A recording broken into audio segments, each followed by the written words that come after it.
Meron nag-text sa akin. May natanggap akong text kanina, pagkagising ko.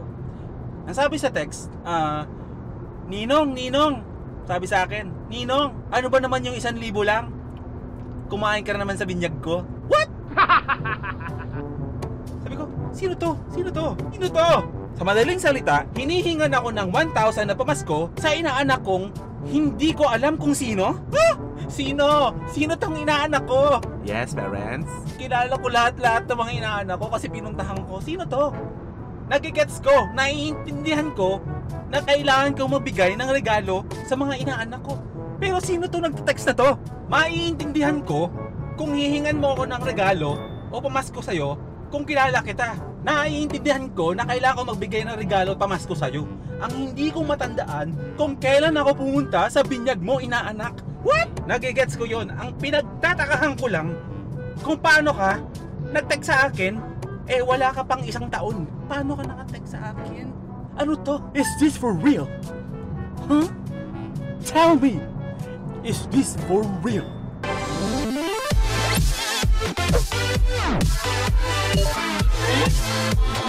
Sobrang lakas ng bagyo. As in, sobrang lakas. Naramdaman niyo ba yung bagyo na dumaan? Sobrang lakas ng bagyo. Woo! Yung sahod ko, binagyo. Diyos ko. Yung sahod ko! Bonus ko! Saan na kayo? Yung sahod ko parang binagyo. Hindi pala parang binagyo. Binagyo talaga. Limas lahat eh. Walang natira. Yung natira sa akin, pamasahe ko na lang hanggang sa susunod na sahod. Ganun kalakas yung bagyong dumaan. Kakapasko lang oh. Ngayon pala yung Pasko. Ngayon. Wala na. Kasi nasimot lahat. Pati sahod gusto sa YouTube.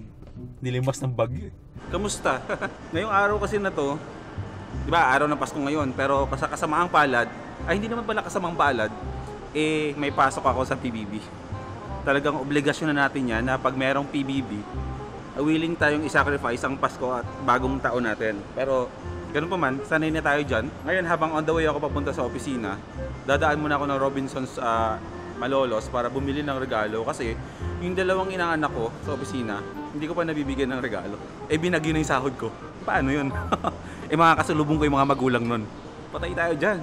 Yung mga nanay kasi ng mga inaanak ko sa opisina, pag nakakasalubong ko sila nung palapit na yung Pasko, tinitignan nila ako. Pero yung tingin nila, alam mo yung nangungusap? Parang, Ninong, yung inaanak mo, malapit na, parang ganyan. Nangungusap sa mata eh. Pag tinignan ka, kinakausap ka ng mata eh. Makuha ka sa tingin, parang ganun. Ayan, habol muna. Andito ko ngayon ako sa Robinsons. Okay ba yung buhok ko? Hindi yan hindi yung maikli ha. Ano yan?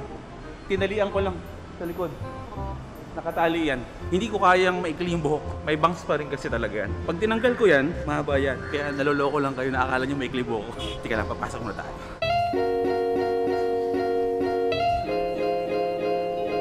Bawal daw mag-vlog pero hindi tayo papatinag. Bibili naman tayong gifts eh. Yung dalawa kasi inaanak ko sa opisina. Dalawang babae yon. So hindi ko alam kung anong iregalo kasi ito talaga yung dilemma ko lagi. Pagbilihan ng mga regalo. Mahina kasi talaga ako pumili ng mga regalo para sa mga bata. As in, nasa-stress ako.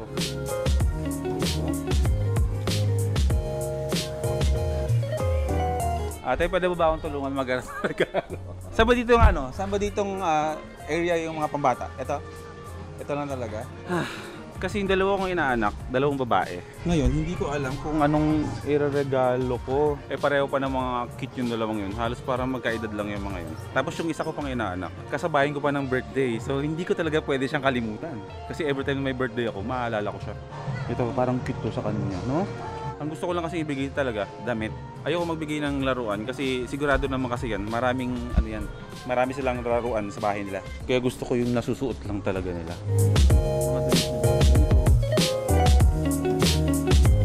Miss, yung ano po ba? Ito, magkahiwalay ng presyo to, ito na rin mismo yung presyo niya. O iba pa, hiwalay pa yung presyo ng pantalon. Hiwalay. Ay, okay lang. Hindi ko sila nakakasama madalas or hindi ko sila madalas nakikita, pero nakikita ko sa mga pictures nila na parang ganito na sila kalaki. Or ito, mas maganda to. Ay, mura nga lang eh. Wait lang, wag to. Ito. Bagay ito sa inaanak kong anak ni Godwin. Yan. Ate, ito po ba? Yung presyo nito pareho na? Up and down? Set na. Okay. Ito maganda to. Maganda to. Parang bet ko. Ano kaya kung parehasin ko na lang sila? Total maganda naman eh. Parehong cute eh. Medyo pricey siya pero maganda. Itong dalawa. Pareho. Magkaibang parents yan pero magkaibang anak din. Hindi naman magkakasalubong yung mga anak nila. Mga magulang nila. So okay lang siguro magbigay ako sa dalawang inaanak ko ng parehong damit. No? May anak din kasi akong babae kaya alam ko kung ano yung mga cute na bagay sa kanila. As much as possible, maganda kasi yung mga medyo flowery. Yan, mga floral, ganyan. Yan yung mga bagay sa mga batang babae. Ito na yan. So ano yun? Gift wrapping pa lang yung pila na yun? Opo, gift wrapping pa lang po. Grabe naman, ano ba yun? Mas mahaba po yung pila ng gift wrapping kaysa sa ano. Pero dito sir, walang pila sa ano. Pero pwede mag-gift. Oh, cashier lang to. Cashier lang. Oh, cashier lang. Bibili na lang ako ng paper bag. No? Better. Sige, thank you. Ayan, ito na yung cashier. Yung pila ng gift wrapping. Mas mahaba pa sa pila ng cashier. Ganda. Magkahiwalay po yan. Ngayon hindi ko alam kung merong ano dito. National Bookstore o Expressions para ipapa-paper bag ko na lang itong mga regalo na to instead of ipapabalot ko pa siya ng regalo. Para mas maganda tingnan yung ganun. May iba lang. Sa lahat ng mga mommies tsaka daddies dyan, alam niyo yun, feel niyo yun. Yung tipong ang dami nyo binibiling regalo para sa mga inaanak nyo, pero matapos yung Christmas season, pagkatapos mo bigyan lahat ng mga inaanak nyo at mga inaanak nyo, anak nyo at mga anak ng mga kumare nyo, tapos marirealize mo na lang na wala ka pala nabili na kahit ano para sa sarili mo. Ganyan na ganyan yung nangyayari sa akin ngayon. Wala, limas. Hindi ko alam kung saan napunta. Basta importante, masaya silang lahat. Ibigay ko lahat ng mga gusto nila. Yun lang naman ang halaga ng Pasko eh, di ba? Makapagbigay ka, makapagpasaya ka. Yun ang spirit ng Christmas na tinatawag. Kaya okay lang yan. Kumbaga, kung ano yung ibibigay mong blessing sa araw ng Pasko, sa holidays, tulad ngayon, yun yung pondo mo para i-bless ka ni God sa buong taon na paparating. Yun lang yung paniniwala ko. Ito yung mga kailangan ko. Eto, dalawang cute. Yan. Meron na akong regalo. Meron na akong paper bag. Actually, mas maganda siya kaysa sa ipapag-gift wrap ko pa siya. Mas cute tignan.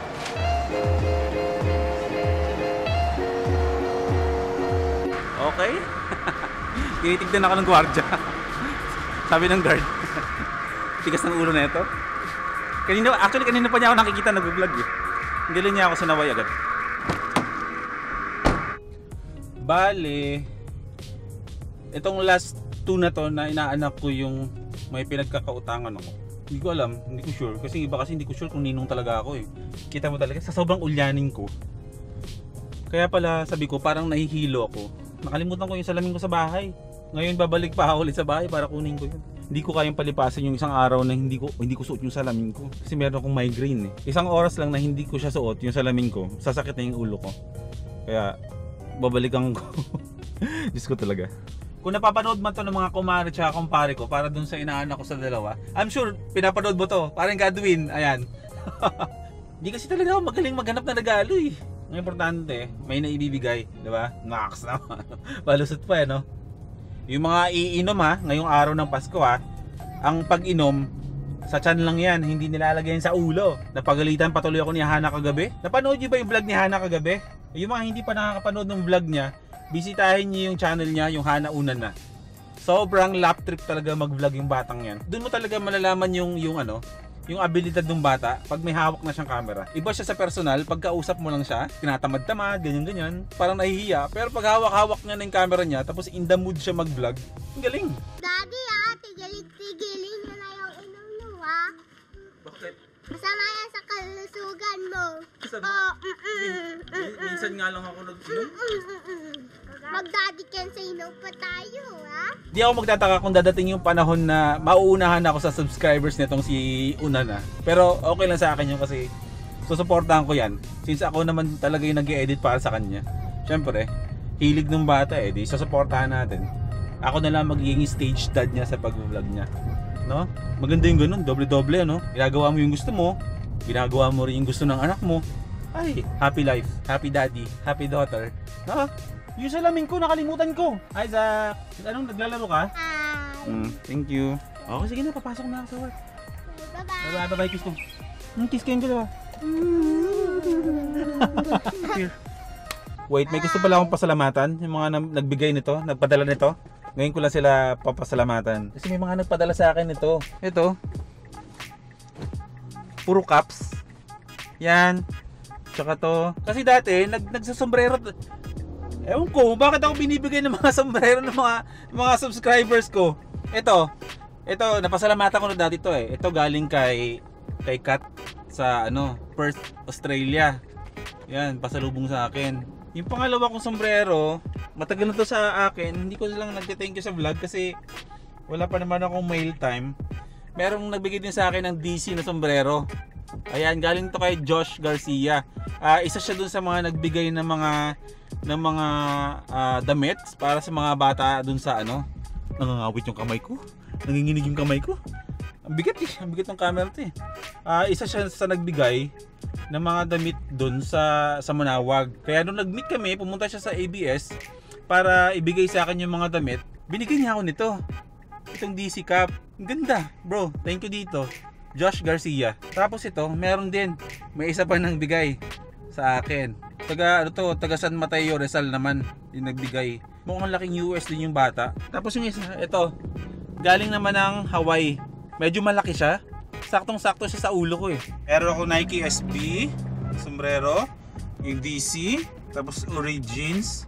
Tsaka hindi ko alam kung anong brand nito. May ugali kasi ako na pagbigay sa akin, hindi ko ginagamit. Mukhang mapapasombrero talaga ako ulit nito, no? Ay, okay ba sa akin may sombrero? Not bad, no? Not bad, no?